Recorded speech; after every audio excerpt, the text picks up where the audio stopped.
Mes bien chers frères, aujourd'hui, le Seigneur est livré à ceux qui le haïssent.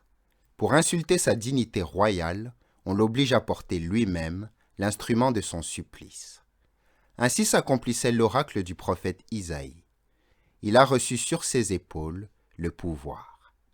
En se chargeant ainsi du bois de la croix, de ce bois qu'il allait transformer en sceptre de sa force, c'était certes aux yeux des impies un grand sujet de dérision. Mais pour les fidèles, c'est un mystère étonnant.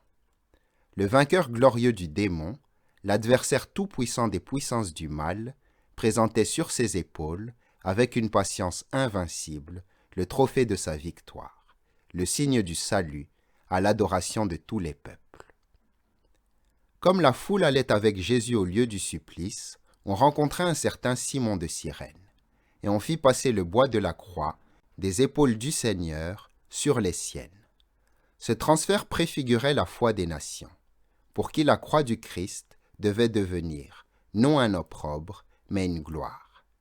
En vérité, le Christ notre Pâque a été immolé. Il s'est offert au Père en sacrifice nouveau et véritable de réconciliation. Non dans le temple, dont la dignité avait déjà pris fin, mais à l'extérieur et hors du camp, pour qu'à la place des victimes anciennes, dont le mystère était aboli, une nouvelle victime fut présentée, sur un nouvel autel, et que la croix du Christ fût cet autel, non plus du temple, mais du monde. Mais bien chers frères, devant le Christ élevé en croix, il nous faut dépasser la représentation que s'en firent les impies.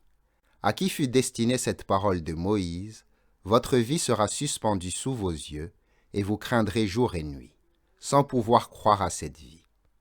Pour nous, accueillons d'un cœur libéré la gloire de la croix qui rayonne sur le monde.